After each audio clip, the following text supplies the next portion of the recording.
Imagine waking up to a headline that shifts the very axis of our national sovereignty.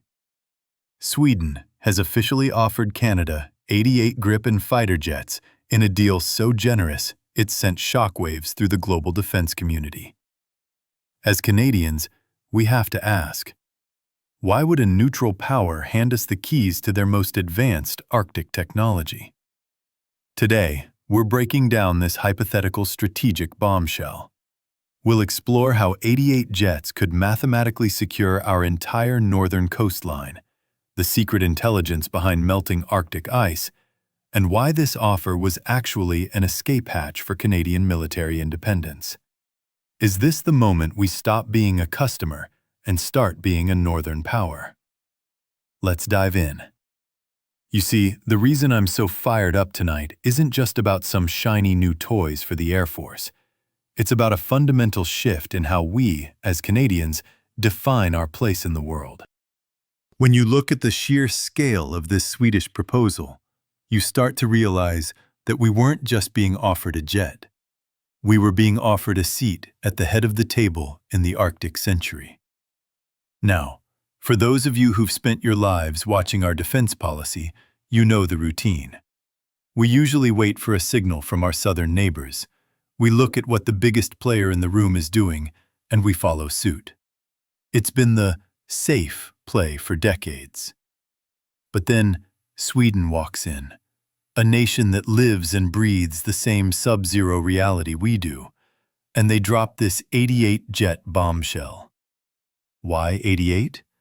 Because their analysts didn't just look at a spreadsheet, they looked at our map.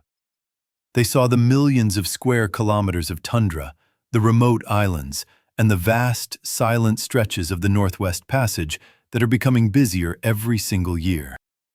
They calculated that to truly hold the line, to have enough birds in the air for constant patrol, enough on the tarmac for rapid intercept, and enough in the hangars for training and maintenance without ever leaving a gap in our sovereignty, you need exactly 88.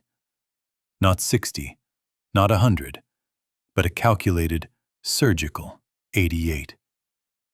That is the kind of precision that speaks to the Canadian soul. It starts with a fundamental understanding of our geography that most of the world just doesn't get. If you've ever been up in the territories in February, you know that the environment doesn't care about your high-tech sensors if your engines won't start or your hydraulics freeze solid. Sweden knows this because they are our Arctic neighbors in spirit and in climate. They watched us struggle for nearly 10 years, caught in a political tug-of-war between the F-35, the Super Hornet, and various upgrades that seemed to lead nowhere but back to the beginning. They saw Ottawa paralyzed by budget cycles and external pressure. And they realized that Canada didn't just need a supplier. We needed a partner who understands that the Arctic is the next great global frontier. Sweden's offer was a masterclass in strategic empathy. They didn't just say, "Buy our plane." They said, "Let's build a shield together." The Gripen E was designed from its first bolt to operate in the harshest conditions imaginable. We're talking about a jet that can land on a frozen highway, be refueled and rearmed by a small crew of conscripts in minutes, and be back in the fight while other, more sophisticated platforms are still waiting for specialized climate-controlled hangars. That is a game-changer for a country like ours, where our bases are few and far between, and our weather is a constant adversary. But let's peel back the curtain a bit further, because the surface-level stuff about cold weather is just the beginning. The real heart of this story is about the balance of power. For too long, we've been drifting toward a state of total dependency. We use foreign intelligence, foreign satellite networks, and foreign-approved software. Now, I love our allies, don't get me wrong. We are part of the most successful defense partnerships in history. But there is a difference between being a partner and being a dependent. Sweden saw that Canada was losing the ability to make its own defense decisions. If you can't look at the source code of your own fighter jet, do you really own it? If you have to ask for a digital key from another capital just to integrate a new piece of equipment, are you truly sovereign? Sweden's philosophy is the polar opposite. Shared development, shared capability, and shared strength. They offered us the keys to the kingdom, full technology transfer, and local assembly. Think about that for a second. We're talking about thousands of high-tech jobs in Montreal, Toronto, and across the West. We're talking about Canadian engineers being able to modify the Gripen North to meet our specific mission needs without having to wait for years for a foreign bureaucracy to approve it. I've seen the internal reports that leaked out, and it's enough to make any Canadian proud of our own technical evaluation teams. They found that the Gripen actually scored higher in several critical operational categories for our specific needs. The cost per flight hour is a fraction of its competitors, which means we could actually afford to fly the hours needed to keep our pilots the best in the world. It's about being smart rather than just big. Sweden understood that if they could get Canada, the world's second-largest country, to join the Gripen family, it would shatter the myth that you have to be a superpower to have superpower-level air defense. It would have validated the idea that independent, innovative nations can lead the way. They weren't just selling us a plane. They were trying to shift the entire global fighter market toward independence and autonomy. But you and I both know that when you start talking about independence, the big players start to get nervous. The pressure from outside powers and the intense lobbying from massive defense conglomerates started to turn the tide. Suddenly, the jet that scored better on paper, the jet that was cheaper to run and better suited for the Arctic, was being treated like an outsider in our own house. It's a bitter pill to swallow, isn't it? To see a solution that fits our needs so perfectly be overshadowed by the sheer weight of political gravity. Sweden knew the stakes weren't just about a contract. They were about who gets to shape the future of Western air power in the most strategic region on Earth. They watched as the Arctic began to militarize at a pace we haven't seen since the Cold War. Melting ice is opening up new trade routes, new energy reserves, and new security challenges. Whoever can maintain a persistent, reliable presence in those skies will define the 21st century. What gets me is the missed opportunity for a true Northern alliance. Imagine Canadian and Swedish pilots training together in the high Arctic, sharing data from a joint satellite network that we own and control. Imagine a digital shield that detects an intruder long before they reach our populated areas, using electronic warfare systems that are so advanced they can jam enemy sensors from hundreds of kilometers away. This wasn't just a dream. It was a fully funded, strategically timed proposal from a nation that views us as equals. They saw in Canada a partner with shared values, a nation that believes in the rule of law, in multilateralism, but also in the necessity of a strong, independent defense. The number 88 keeps coming back to me because it represents a complete vision. It represents the ability to have a squadron in Comox, a squadron in Bagotville, a squadron dedicated to the high north, and still have enough for training and emergencies. It's about never having to say, "We can't cover that area today." It's about total air sovereignty. Sweden was offering us a survival plan for a world that is becoming increasingly unpredictable. They were offering us the chance to stop being a customer and start being a co-developer of the future. They even offered us partial design influence. Can you imagine? Canadian input on the next generation of global fighter tech. That's the kind of respect we've earned, but rarely get offered. As we sit here tonight, Analyzing this what-if scenario, I want you to think about the pride that comes with self-reliance. There is a certain dignity in knowing that the equipment protecting your family was built, maintained, and controlled by your own countrymen. This proposal was a catalyst for that kind of thinking. It challenged us to think bigger than we have in decades. It pushed us to realize that our geography isn't just a challenge to be managed, but a strategic asset to be defended with the very best technology the world has to offer. This is only the beginning of the analysis, folks. There is so much more to dive into regarding the secret intelligence and the electronic warfare capabilities that would have made the Gripen North the ghost of the Arctic skies. But for now, just hold on to that image of 88 jets, built in Canada, patrolling our north with total independence. That is a vision worth fighting for. Stay with me, because in the next part of this breakdown, we're going to get into the dark turn, the intense pressure, the secret meetings, and the shocking intelligence from the far north that motivated Sweden to make this move in the first place. This is about to get even more intense. Stay tuned, stay proud, and keep your eyes on the north. All right, welcome back. If you're still with me, it's because you realize that the first half of this story was just the foundation. Now, we're going into the deep water, the stuff that usually stays buried in classified briefings and closed-door sessions in Ottawa and Stockholm. We need to talk about why this deal was actually a race against time, and it starts with a reality that most Canadians only see in news snippets: the rapid, silent militarization of our front door. While we were debating budgets, Sweden's intelligence agencies were tracking something chilling. They weren't just seeing more routine flights. They were detecting unknown radar signatures at extreme altitudes.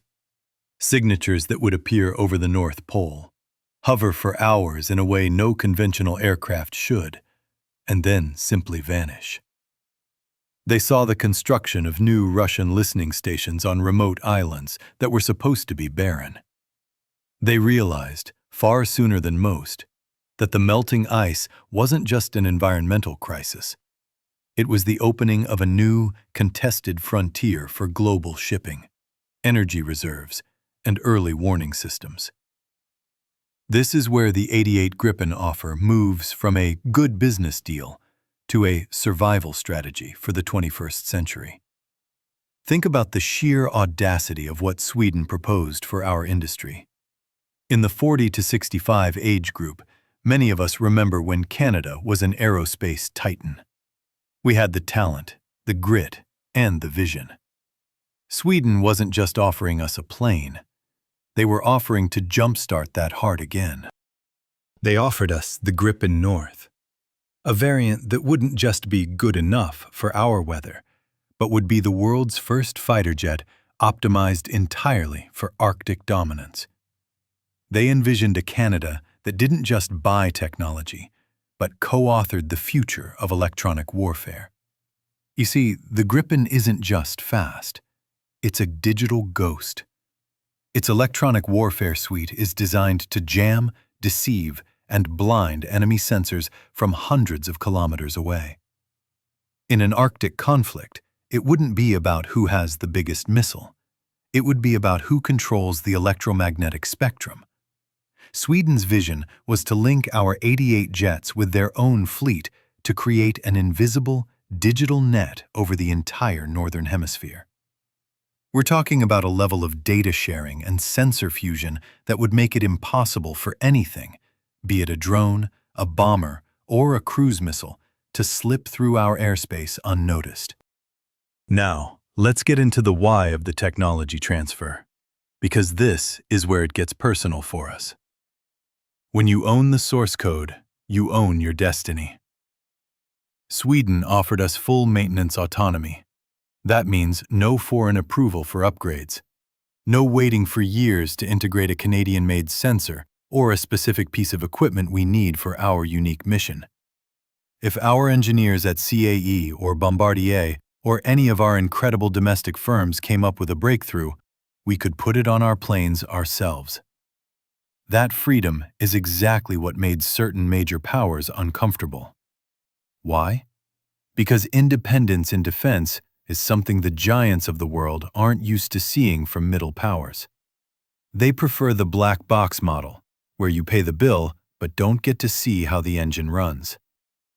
Sweden's philosophy was the opposite: parity, not dependency. They wanted a partner who could stand beside them as an equal, because they knew that in a real crisis, a dependent Canada is a weak link in the northern chain. I want you to feel the pride in that for a second. Imagine a Gripen North fleet with the maple leaf on the tail, patrolling from Alert to Inuvik, carrying some of the most advanced electronic jamming tech on Earth, tech that we helped refine. Imagine the thousands of young Canadian engineers and technicians who would have spent their careers at the cutting edge, not just turning wrenches on foreign equipment, but innovating. That is a legacy. That is how you build a nation that stays relevant. Sweden understood that if Canada embraced this, it would tilt the entire global market. Other nations, Finland, Brazil, even countries in Southeast Asia, would look at Canada and say, if the world's second-largest country trusts this independent path, why shouldn't we? It would have broken the monopoly on how defense is done in the West. It was a bold, calculated move to empower nations like ours to choose smart strategy over sheer pressure. But as the deal got closer, the gravity of traditional politics became almost unbearable. We're talking about diplomatic reminders of shared ecosystems and the risks of diverging. But let's be honest with ourselves. Is true friendship based on staying small, or is it based on bringing your own strength to the table? I believe a Canada that is a sovereign, high-tech power in the North is the best ally anyone could ask for. Sweden's offer was a catalyst for us to think that way. They even prepared a classified joint training proposal that would have seen our pilots and theirs conducting extreme cold flight trials and night operations over frozen seas, maneuvers that would have made us the undisputed masters of Arctic air combat. We would have been the guardians of the North, a role we were born for, but have too often delegated to others. The tragedy, or perhaps the lesson, of this story is that it forces us to look in the mirror. Sweden didn't make this offer because they were desperate. They made it because they believed in a vision of the future where innovation and independence win out over control. They saw in us a mirror of themselves, a nation with a small population but an enormous heart and even bigger potential. They saw that the future of global security depends on the Arctic, and they wanted to make sure that the people who actually live in the North are the ones who control it. As we wrap up this analysis, I want to leave you with a question that hits home for our generation. What kind of Canada do we want to leave behind? One that simply follows the path of least resistance, or one that has the courage to define its own destiny? The story of the 88 Gripens isn't just about a plane.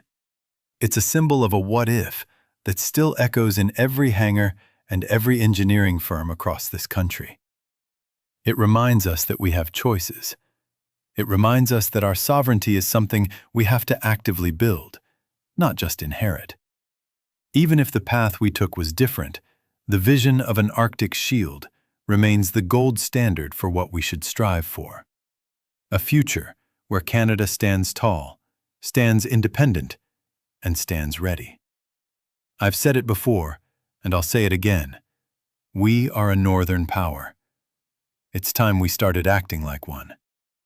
The intelligence is clear, the geography is ours, and the potential is limitless. Let's keep this conversation going. Let's demand that our leaders think with the same strategic depth and boldness that this proposal invited us to have. We owe it to ourselves, and we owe it to the vast, beautiful North that we call home. Keep your eyes on the horizon, Canada. We're just getting started. If you value this kind of deep-dive strategic analysis and want to see Canada stand tall as a sovereign northern power, make sure to hit that like button and subscribe to the channel. We are building a community of Canadians who care about the future of our Arctic and the strength of our armed forces. Your support ensures we can keep bringing these critical conversations to light. I want to hear from you. To get the discussion started, let's look at our future through a positive lens.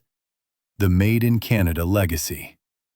How would our local aerospace industry in provinces like Quebec and Ontario be transformed if we committed to full technology transfer and domestic assembly for all future defense projects? Arctic leadership. Beyond just aircraft, what other homegrown technologies should Canada develop to become the undisputed leader of northern surveillance? Strategic partnerships.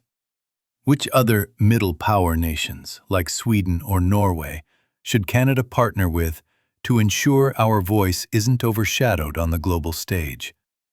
Drop your thoughts below. I read every single one of them. Thank you for staying through to the end and for being a part of this vital conversation. Stay proud, stay vigilant, and have a fantastic day, Canada.